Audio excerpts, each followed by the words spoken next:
Hello everyone and welcome back to the 7th episode of Technological Journey. So last episode we did a lot more automation, obviously off camera. I added a few more applied energistic to stuff, and we made Canvo code blocks so that we have a second EBF. And yeah, also we did sodium persulfate over here, and we did our biodiesel over here. But unfortunately, we are running out of biodiesel still. But while editing last video, I saw that I left a lot of these machines out. I didn't explain a lot of these since I played a lot of camera and I didn't record a lot of the videos, and I was kind of lazy since editing videos is not one of my favorite things to do, I'm gonna be honest. But yeah, I'll try to explain every stuff I made off camera in this episode since I found out while editing last video, I didn't explain a lot of the stuff here. So yeah, first let's start with our sodium hydroxide loop. I added a few more electrolyzer here, no big deal.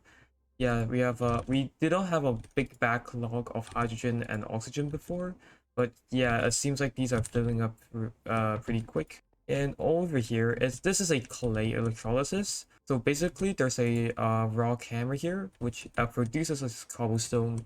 The cobblestone will get transferred into the forge hammer to make gravel. I placed 3 more drawers here. Since we didn't have enough resources like clay, sand, and gravel either. So I just basically round robin these to give gravel here and gravel in the macerator. So the macerator will become sand, and the sand in the mixer with water and circuit zero will become clay. And I have a simple crafter here which gives us the clay balls, and the macerator here will turn the clay balls into clay dust, which is going to get electrolyzed. I have 2 electrolyzer here. Yeah, after electrolyzing, we can get a few outputs here, which is sodium, aluminum, silicon, and lithium. As you guys can see, with a big backlog of stuff. 3,000 aluminum or 5,000 silicon dust. That is a lot. I think I didn't explain this one. I think this is macerating coal coke into carbon dusts. Since carbon dust is the best, it's more useful than coal coke, so I just this automation. And this is a nitrogen farm. So you guys can see we have 22 wait, this is 20,000 buckets of nitrogen here, and some oxygen backlog here too.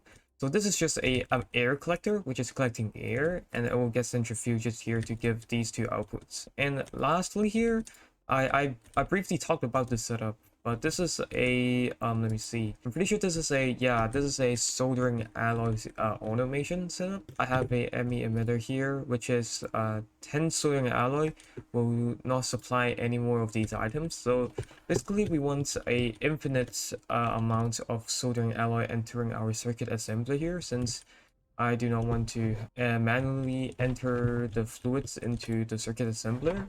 And yeah, the last thing here is the industrial primitive blast furnace. So I think I skipped a bit, but this was originally a IPBF, but I moved this here with a lot longer. Why is this more longer? So if you guys see the controller here, the current size is 1. Oh, this is broken for now, but when we turn on the machine, this is a lot quicker than the old one since the size is larger, I think. And yeah, this is a interface which is supplying coal, coke, and iron. I have an emitter here, so if we have less than 500 steel, this will start producing a steel, which should be a pretty nice backlog. And I think these ferroflare lanterns actually break the multi-blocks, so I might need to remove these since they break the machines, especially the multi-blocks. Yeah, I think that is most of the stuff done in the last week, for me at least. Look at all of these MB machines, that's kind of satisfying. But yeah, let's get on with the video. Oh yeah, by the way, I also made the handy bag this. handy bag. This is from Ender Storage or something, Ender Utilities. I still don't know how this works, but yeah, I think this is basically a better backpack. I'm still figuring out how this thing works, but yeah. So let's see our state and progression here. We have already done a few stuff already. For example, the camphor. Oh yeah, let's do the nichrome first. So off camera, I have already crafted up a lot of nichrome. I'll just explain what this is. So this is basically nickel and chrome, which we have supply of. So this is just put it in the mixer. Like before, we need 128 dusts, and we get 128 nichrome wires. So yeah, we just put this in a assembler with aluminum. So let's get 16 aluminum, and let's fluid extract these. So I didn't explain the last episode properly. I think I cut out a lot of stuff because it was really irrelevant. So each of these coal blocks takes different liquids, and one ingots give 144 millibuckets. So basically, we want 16 coal blocks for the EBF. So we want 16 aluminum. It's just that simple. And the mica, I think we made it in episode 2 or 3. I don't really remember. But yeah, I'll wait for this aluminum to get processed, and let's craft our nichrome block. Right, there's our 16 millibuckets of aluminum.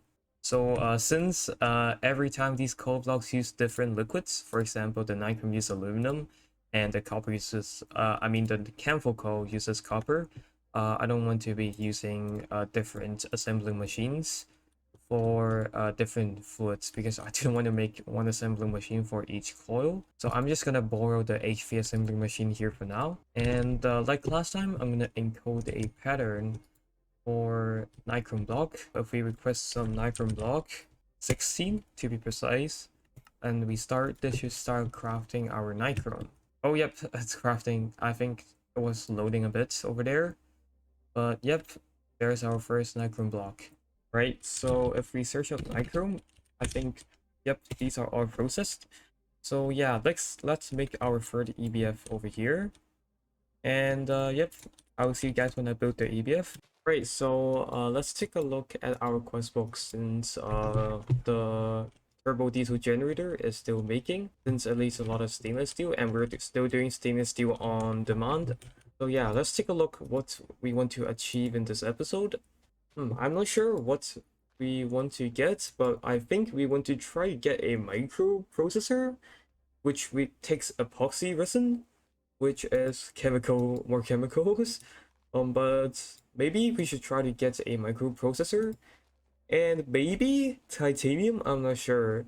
I think about the microcomputers and mainframe and the rocket stuff we'll do in the next episode. At least that's what I'm planning. I'm not sure, but the EVH is like really big here, and it's gonna take a really long time. Yeah, I'm looking forward to that, but I don't know if that's a good thing or a bad thing. But yeah, I think the first goal we want to get is microprocessors. Okay, I have set up another EVF here. I have switched the coils to nichrome. This is actually a EV EBF, as I have two HV input hatches and 4 diesel generators back here, and I have set up these two. This is currently automating aluminum, so if we reach to 3000 aluminum, this will stop running, but since we only have like 2000, this should be constantly running. And this one, I'm planning to make it for annealed copper, which I actually progressed a bit more than in the last clip. I have actually already made epoxy automation over there. I'll show you guys later. But yeah, I currently have stainless steel, nichrome dust, and chrome ingots in this EBF for now.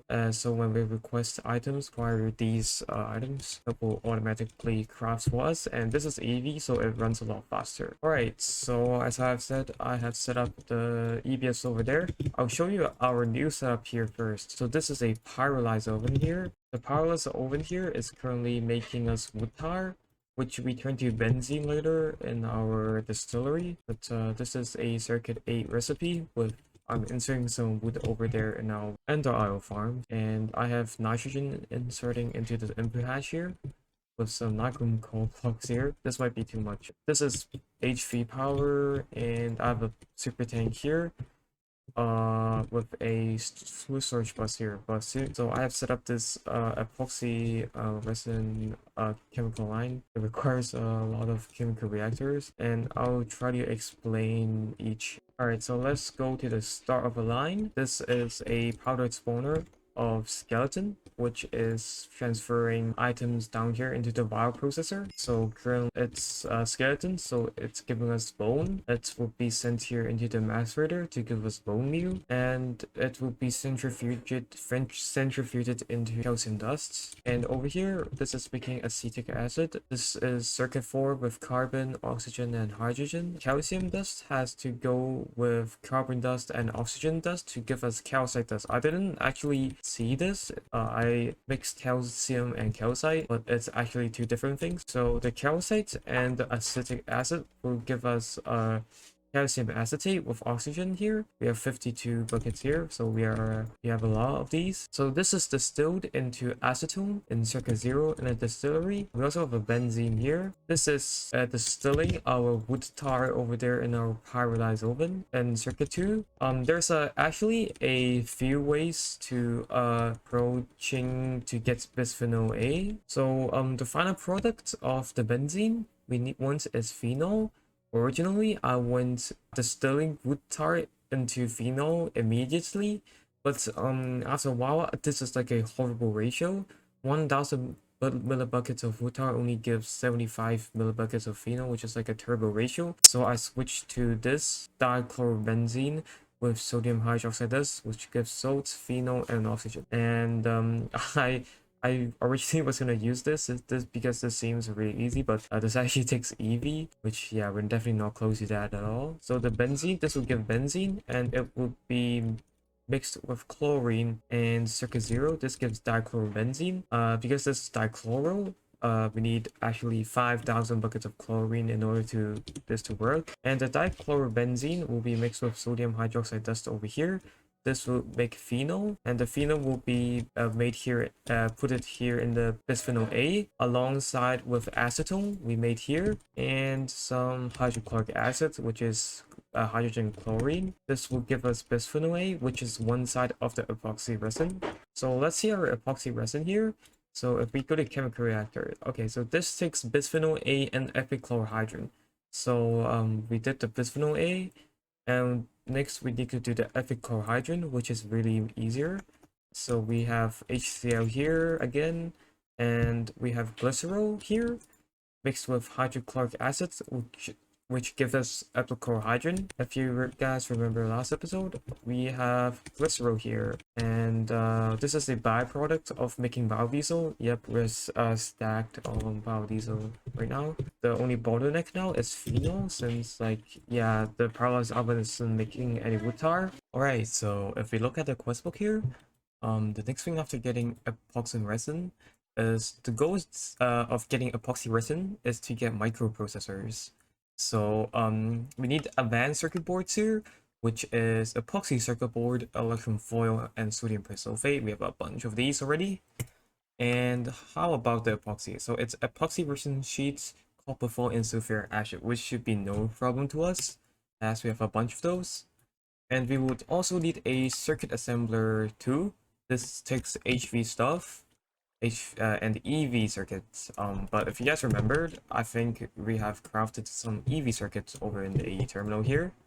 Yep, we have 2 here, and I have also encoded the recipe for the HV circuit assembler. So if you request this, yep, that's a long list. But if we press start, this should start crafting us the assembler, which is cool. So in the meantime, I think I'm going to automate epoxy circuit board and advanced circuit board here, and I believe these takes it takes LV, so maybe we can share them in our sodium persulfate and sulfuric acid here. Oh yeah, I forgot to tell one thing. Actually in the process we have all the materials except this borosilicate reinforced glass, which we have never actually gotten before. So I'm gonna briefly explain how we get this. So it's for solidifying a reinforced glass, which we have gotten before, and borosilicate glass in a molten state, which comes from glass bar, which comes from the dusts, which is mixing boron and glass dust. The glass dust is easy, but how about the boron? I actually need to I think we need centrifuge lepidolite, and we get the boron, which is a little bit of pain, but yeah, just mentioning that that is a new recipe. And also the quest book didn't mention, but actually in order to get the microprocessors, we would need the SMDs, micro SMDs, which is the new ones, which Wow. takes polyvinyl chloride, which is over here. Let me see, which is vinyl chloride, which is mixing ethylene and chlorine. So I actually have put in a super tank under here, which is currently producing some ethylene and round robining between these machines. So we have currently 6 buckets of polyethylene, which is actually relatively not a lot. Yeah, this brewery is definitely the bottleneck here. So I actually might consider upgrading this brewery, but yeah, I just have some ethylene backed up here, so we're ready to make vinyl chloride. And chlorine, I have electrolyzed a bunch here, so we have 600 buckets of chlorine, which is I think plenty until we get to phobos, I think. But yeah, our 2 chemical reactor is finished crafting. I might just set up these, and I'll see you guys when I finish it. I'm setting up these. All right, so I have another plan here. This is the plan. So I actually encoded these stuff into the old chemical reactors, and my plan is when we get enough MV circuits, I would remove them from the circuit assembler here. Yeah, these I'll just remove this so that the MV system will only make the MV micros. I think that is our current plan. But I think our circuit assembler is finished crafting. Yep, over here. Quest complete. It gives us 16 stainless steel dusts. That's cool. Alright, so I have set up the circuit assembler here.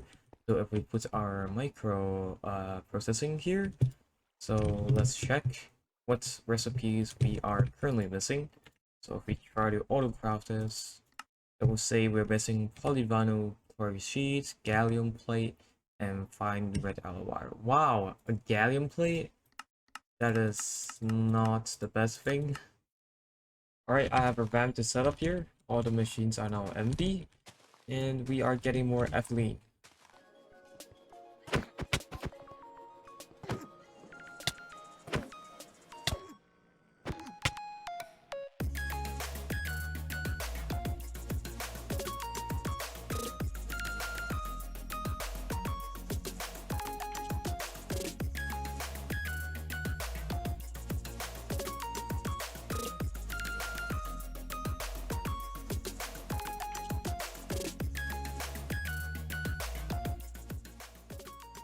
Right, so I have encoded a few recipes, and over there in the chemical automation, I have set up a process for polyvinyl chloride.